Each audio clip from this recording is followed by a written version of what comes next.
Guys, നമുക്ക് chicken കറി ഉണ്ടാക്കുന്നത് നോക്കാം.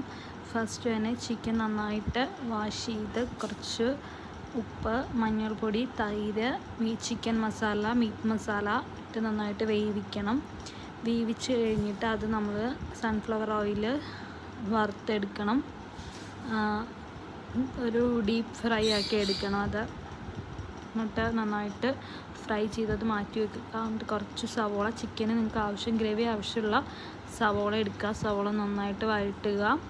അത് കഴിഞ്ഞിട്ട് കുറച്ച് ഇഞ്ചി, പച്ചമുളക്, വെളുത്തുള്ളി അരച്ചത് അതിലിടുക. അത് നന്നായിട്ട് വരണ്ട് വരുമ്പോൾ തന്നെ നന്നായിട്ട് അതൊരു ബ്രൗൺ ഷെയ്ഡ് ആക്കണം.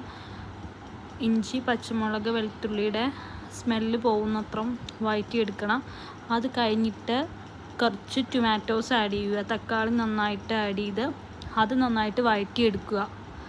വഴറ്റിയെടുത്ത് കഴിയുമ്പോൾ അപ്പോഴൊരു ബ്രൗൺ ഷെയ്ഡ് വരും എല്ലാം കൂടെ ആകുമ്പോൾ.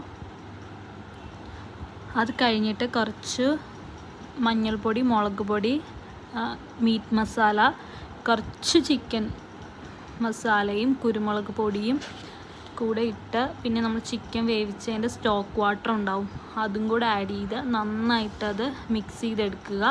പിന്നെ നമ്മൾ വറുത്ത് വെച്ചേക്കുന്ന ചിക്കനും കൂടെ ഇതിലേക്കിട്ട് ഇതും കൂടെ നന്നായിട്ട് മിക്സ് ചെയ്തെടുക്കുക, ചിക്കനും ഗ്രേവിയും കൂടെ. എന്നിട്ട് ലാസ്റ്റ് കുറച്ച് ഗരം മസാല പൊടിച്ചതും കൂടെ നമ്മൾ അതിലിട്ട് കൊടുക്കുക. എന്നിട്ട് നന്നായിട്ട് മിക്സ് ചെയ്ത് ഒരു 5 മിനിറ്റ്സ് മല്ലിയില ഇട്ട് അടച്ച് വയ്ക്കുക. നമ്മുടെ ചിക്കൻ റോസ്റ്റ് റെഡിയാകും.